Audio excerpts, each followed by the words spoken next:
Episode 90, Pro Player.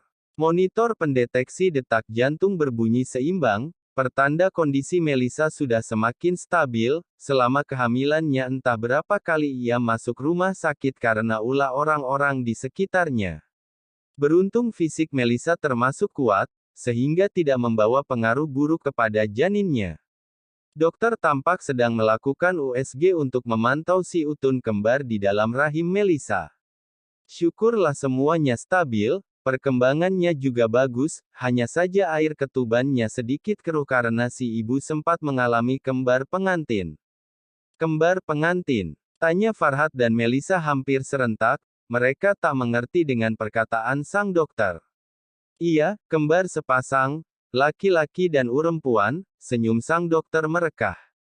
Farhat dan Melissa langsung saling bertatapan dengan wajah berbinar, senyuman penuh cinta saling mereka emparkan satu sama lain. Sayang, kamu benar-benar membuat kebahagiaan Mas semakin berlimpah, mengecup hangat kening Melissa.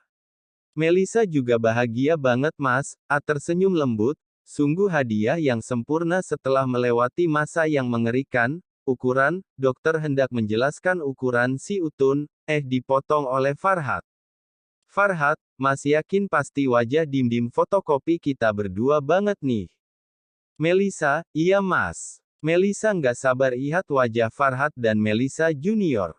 Dokter, fundusnya. Mas yakin Mama pasti senengnya bukan main kalau tahu ini. Kalau bukan di rumah sakit Mas pasti udah lompat-lompat ini.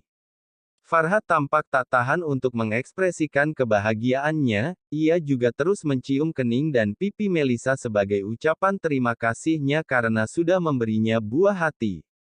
Haha Mas ini ada-ada aja, mereka terus saja meluapkan cinta dan kebahagiaannya, tanpa sadar dokter yang sedari tadi mencoba bicara selalu dipotong mereka berdua karena terlalu dimabuk cinta.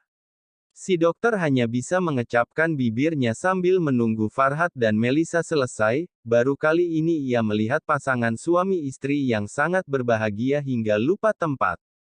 Jadi pengen nikah mak, batin sang dokter sambil garuk-garuk kepala. Di tempat lain, Mila membawa Riko ke kamar hotel di mana keluarga besarnya menginap. Loh, kenapa ini kok calon menantu mama basah kuyup? Mamanya Mila bergegas membawakan handuk. Hehehe, ini nggak sengaja kesiram tadi bu. Wajah sangar Riko berubah 360 derajat menjadi super kalem dan menggemaskan. Tak lupa lesung pipi yang hanya bisa dilihat 300 tahun sekali itu pun muncul. Sangar boleh, tapi di depan mertua harus tetap gemoy. Ceh. Mila memandang jengah ke arah Riko. Ya udah cepetan ganti baju entar masuk angin loh sahut mamanya Riko yang asik menata pakaiannya. Ya mereka semua baru saja sampai pagi ini, tatapan Mila mengikuti langkah Riko yang menuju kamar mandi, terpana dengan postur tubuhnya Riko sangat wow lah pokoknya. Baru badannya itu, belum yang lain, ucap mamanya Riko terkekeh sambil menata pakaian mereka. Ternyata sedari tadi ia memperhatikan sang calon menantu yang terpaku akan pesona anak bujangnya. Gimana? Yakin masih bilang terpaksa menikah sama Riko? Bisik papanya Mila yang juga memperhatikannya sedari tadi. Pipi Mila pun langsung merah merona karena diledekin oleh papa dan mama mertuanya. Kenapa dia tidak pernah senyum semanis itu padaku? Batin Mila dengan hati berdebar-debar.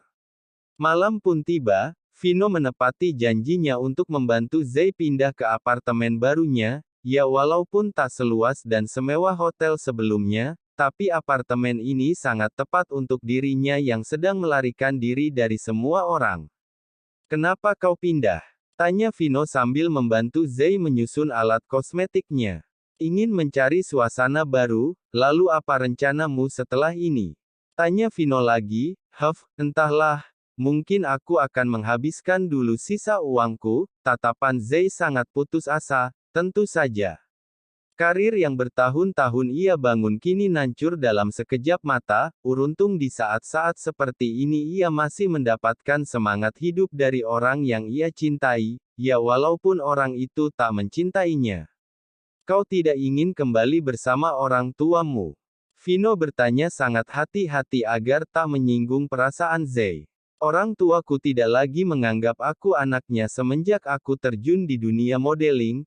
Andai saja dulu aku mendengarkan mereka.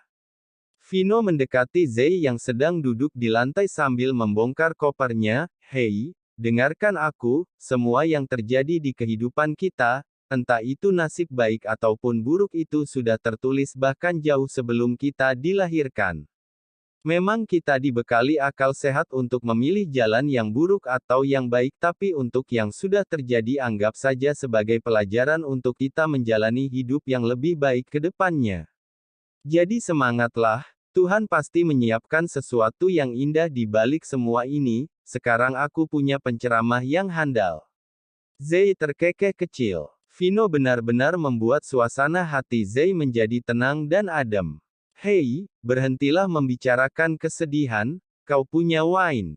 Ya kau benar, sebaiknya kita minum untuk merayakan perpindahanku. Zai berdiri dan mengeluarkan wine yang ia bawa dari hotel sebelumnya. Vino menemukan spot yang indah di depan kaca yang mengarah ke balkon. Kemarilah, pemandangannya tampak indah dari sini, benarkah? Wah, kau selalu hebat kalau memilih sesuatu yang indah. Mereka berdua pun mengobrol panjang lebar, dari mulai masa-masa kuliah, keluarga hingga membicarakan hal-hal random yang cukup menghibur untuk Zai. Vino senang bisa melihat Zai tersenyum, baginya Zai wanita hebat yang mau mengakui kesalahannya. Kau tahu aku sangat menyukaimu. Zai mulai meracau, tampaknya ia sudah mulai di bawah pengaruh wine itu. Vino menenggak lagi dari gelasnya, tampaknya ia pun mulai mabuk, tapi kau selalu melihatku seperti ini. Zai mempraktikkan pandangan Vino saat menatap wajahnya, ya, pandangan datar dari teman untuk teman. Coba sesekali lihat aku seperti kau melihat gadis kecil itu. Dia sangat beruntung, ujarnya lagi dengan kepala sempoyongan. Benarkah? Vino hanya tersenyum kecil. Aku sangat mencintaimu, bisik Zai. Dengan keadaan mabuk ia mendekatkan tubuhnya ke arah Vino lalu perlahan di dekatnya. Vino yang sudah mabuk juga menggenggam tangan Zai untuk menghentikannya, namun Zai kelihatannya sudah tak bisa membendung dirinya apalagi saat menghirup aroma maskulin dari dadanya Vino.